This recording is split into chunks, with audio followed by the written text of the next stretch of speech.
하신지라. 아멘.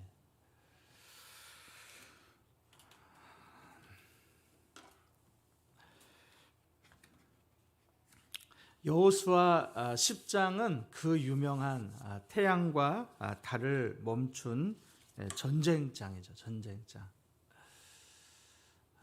어떻게 태양과 달이 멈출 수가 있을까? 지금은 우리가 과학의 시대, 또 우리가 달에까지 갔다 오고 또 우주선을 보내기도 하는 그런 시대에 살고 있지만, 그렇다 할지라도 태양과 달을 멈추게 할 수는 없죠. 근데 오늘 나와 있는 말씀은 그 유명한 태양과 달이 멈춘 전쟁의 장입니다. 어떻게 태양과 달이 멈출 수가 있을까? 또 내지는 이 전쟁에서 누가 승리할 수 있을까? 10장의 첫 장면을 시작하는 한 사람은 큰 두려움 가운데에 10장 1절이 이제 시작되는 것을 보게 됩니다. 그 사람은 가나안의 예루살렘 왕 아도니세덱이라는 사람이죠. 2절을 보면은 크게 두려워하였으니 이는 기브온은 왕도와 같은 큰 성읍이요 아이보다 크고 그 사람들은 다 강함이라 그랬습니다. 크게 두려워했다는 거죠.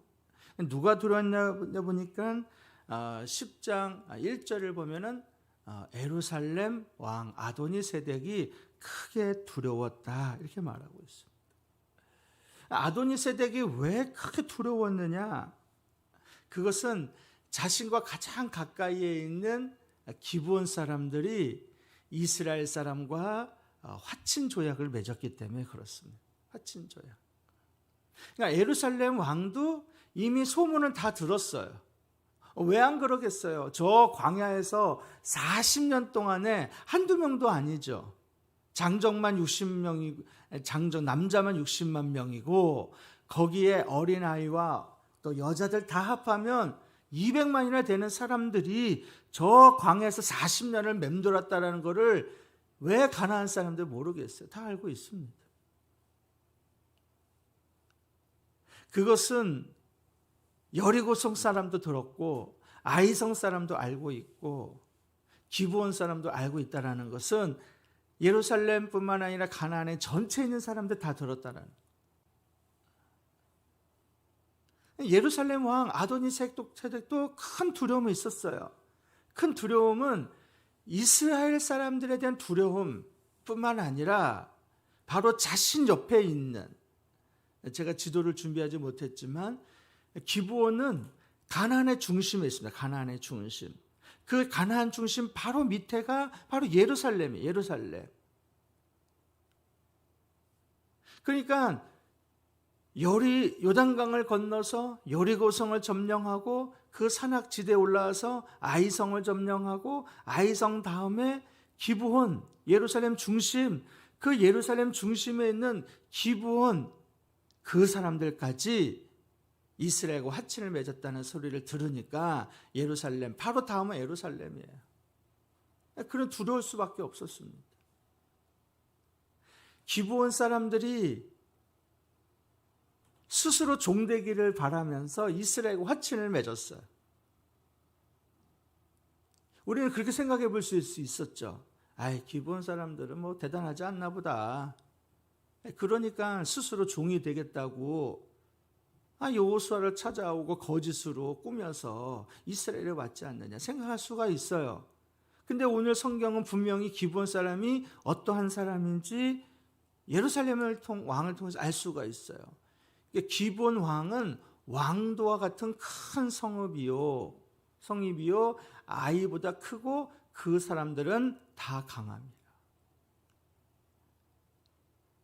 스스로 종이 되겠다고 찾아왔던 기브온 사람들이 하찮고 별별 일 없는 사람인 줄 알았는데 그게 아니라는 거죠. 그 성읍은 아주 큰 성읍이고 그 백성들은 다 강하다는 거예요. 다 강하다. 그러니까 어쩌면 예루살렘의 왕은 자신 바로 옆에 있는 기브온 사람들을 의지했을 수도 있어요.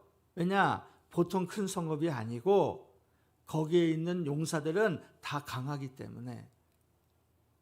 그런데 그런 기브온이 스스로 종되기를 자청하고 이스라엘과 화친을 맺으니 예루살렘 왕은 크게 두려웠던 것이죠. 이제 다음은 예루살렘이고 그 다음은 이제 남부 지역과 그 북부 지역입니다. 그럼 어떻게 하겠어요? 안 되겠다 싶은 거죠. 그래서 예루살렘 왕은 자신 주변에 있는 남부 지역에 넷 왕에게 사신을 보냅니다. 어떻게 해요?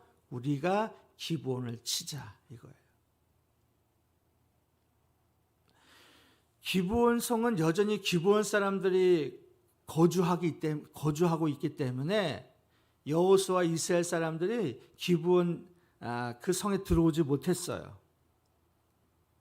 여호수아와 이스라엘 사람들은 아직 아이성 옆에 있는 길갈에 있는 지역이라는 곳에 있습니다. 왜냐? 기브온 성은 화친을 맺었잖아요. 그러니까 같이 거할 수도 없고 그 성을 빼앗을 수도 없습니다. 그러니까 아직 여호수아와 이스라엘이 길갈에 있는 틈을 타서 선제 공격하자는 거예요. 기브온을. 어떻게? 우리가 연합하여서. 자, 3절과 4절이죠. 예루살렘 왕 아도니세덱이 헤브론 왕 호암과 야르무드 왕 비람과 라기스 왕 아비야와 에글로 왕 드빌에게 보내 이르되 내게로 올라와 나를 도우라. 우리가 기브온을 치자. 이는 기브온이 여호수아와 이스라엘 자손과 더불어 화친하였음이라 하며. 치자는 거예요. 먼저 치자. 선제 공격하자.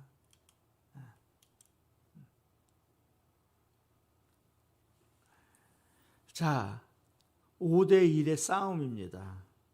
5대1. 예루살렘 왕과 그 밑에 있는 4명의 왕. 헤브론도 마찬가지고 야르무트도 마찬가지고 야기스도 그렇고 그건 다 가나안의 남부 지역에 있는 왕이에요. 이제 발에 불이 떨어진 것은 기브온입니다. 기브온이에요. 아니 어저께까지만 해도 서로 친형제였습니다. 가나안 족속이고 바로 이웃 나라예요. 이웃 족속이에요. 형제처럼 지내고 이웃 국가로 아주 평화롭게 지냈습니다. 근데 그런 예루살렘 왕이 자신을 공격하는 거예요. 그것도 한두 명이 아니죠. 연합해서 5 국가가 자신을 먼저 이제 공격해 옵니다. 발에 불이 떨어진 거는 예루살렘 왕이 아니라 이제 기브온 왕이에요. 기브온 왕. 어떻게 해야 될까? 자기 혼자 5 왕을 대하기는 버겁습니다. 힘겨워요. 이건 보나마나한 겁니다. 기브온이 의지할 곳은 단 한 군데예요. 그죠? 그것은 바로 여호수아. 여호수아에게 급하게 메시지를 보내죠. 6절에 있는 말씀입니다. 기브온 사람들이 길갈 진영에 사람을 보내어 여호수아에게 전하되 당신의 종 돕기를 더디하게 하지 마시고 속히 우리에게 올라와 우리를 구하소서. 산지에 거주하는 아모리 사람의 왕들이 다 모여 우리를 치나이다 하며. 다급해진 것은 기브온입니다. 기브온 사람들이 의지할 것은 여호수아밖에 없어요. 이스라엘밖에 없습니다. 우리를 도우려는 거예요. 이 메시지를 3가지로 정리해 볼 수가 있는데 그 첫 번째는 뭐냐? 제가 색깔로 표시했습니다. 당신의 종 돕기를 더디하지 마시고, 우리를 도와주는 것을 더디하지 마시고 지금 빨리 오라는 거예요. 적극적인 요청이죠. 적극적으로 우리를 도우라. 적극적으로. 2 번째는 뭐냐? 올라와 구하고 그리고 도와달라라는 거예요. 속히 우리에게 올라와 우리를 구하소서. 속히 올라와. 이거는 동사 3개로 되어 있죠. 속히 오라는 것이고, 그리고 올라오라는 것이고, 그리고 도와달라는 것. 그건 바로 다급하다는 거죠. 다급하다. 지금 속히 우리에게 와서 그리고 우리를 도우라는 거죠. 적극적으로 요청하고 다급하게 요청합니다. 그럼 왜 우리를 도와야 되느냐? 그 이유가 있어요. 산지에 거주하는 아모리 사람의 왕들이 다 모여 우리를 치나이다. 그러니까 기브온은 여호수아에게 아주 적극적으로 요청했어요. 다급하게 요청했습니다. 그리고 도울 이유를 설명을 했습니다. 자, 여호수아는요, 어저께 우리가 말씀을 봤던 것처럼 그 책임을 다하는 모습을 보였죠. 그들과 화친을 맺었지 않습니까? 여호수아는 회피하지 않았어요. 참 멋있는 사람입니다. 그리고 속히 자신의 군대를 끌고 기브온으로 올라갈 때에 하나님의 음성이 들렸죠. 그게 7절과 8절입니다. 여호수아가 모든 군사와 용사와 더불어 길갈에서 올라가니라. 그때 여호와께서 여호수아에게 이르시되 그들을 두려워하지 말라. 내가 그들을 내 손에 넘겨주었으니 그들 중에서 한 사람도 너를 당할 자가 없으리라 하신지라. 근데 제가 오늘 전체적인 말씀을 보면서 제 눈에 들어왔던 거는 바로 그때예요. 그때. 10장 1절에도 한번 보십시오. 10장 1절에도 제가 준비 안 했던 것 같은데 10장 1절에도 보면은 뭐라고 시작합니까? 그때에. 10장 8절에서도 그때에.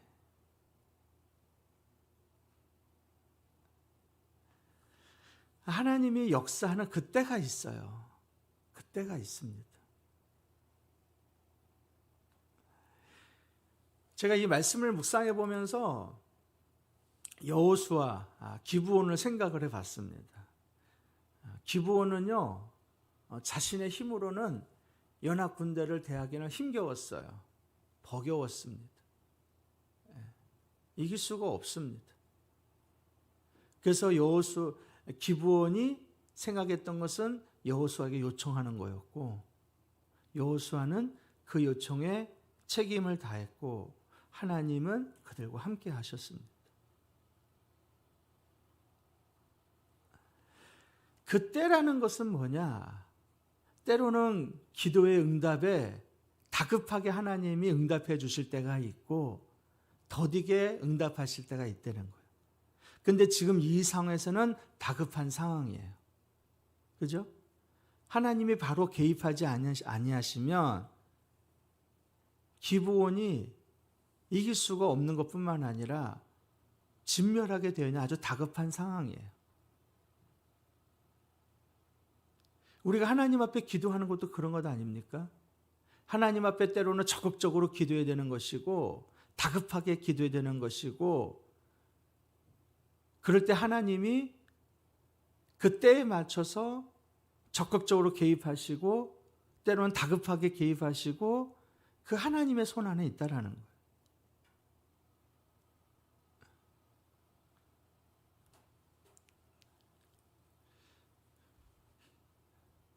지지난주인가요? 우리 새벽 예배 끝나고 6시 반 좀 지났는데 우리 김정희 원사님한테 전화가 왔어요.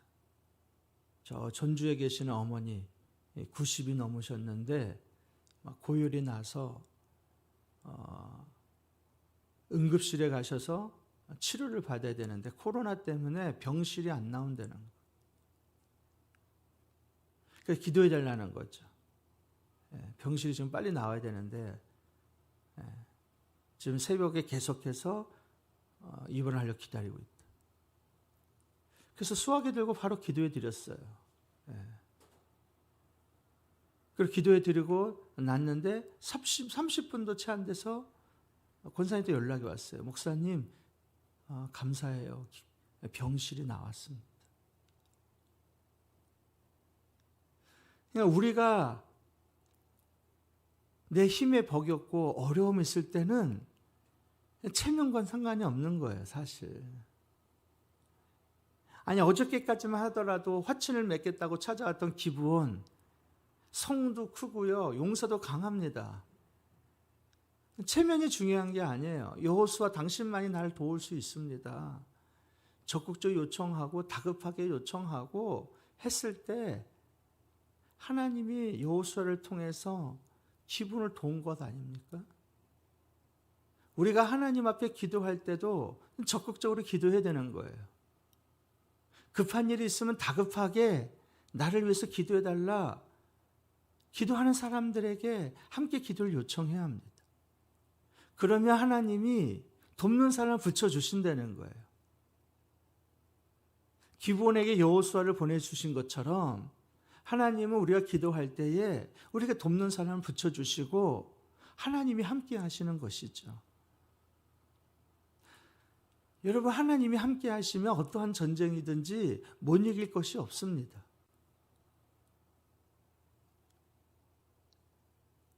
오늘 말씀과 같이 우리가 기브온과 같이 하나님 앞에 그렇게 기도하는 이 새벽이 되기를 간절히 소망합니다. 기도 제목 우리 함께 나누고 기도하겠습니다. 네. 기도 제목 하나, 여호수아와 같이 돕는 사람들을 붙여주시고 함께하여 주옵소서. 둘, 코로나와 오미크론으로부터 우리의 가정과 일터와 교회를 지켜주옵소서. 셋, 거룩한 주일 은혜와 성령으로 충만하게 하옵소서.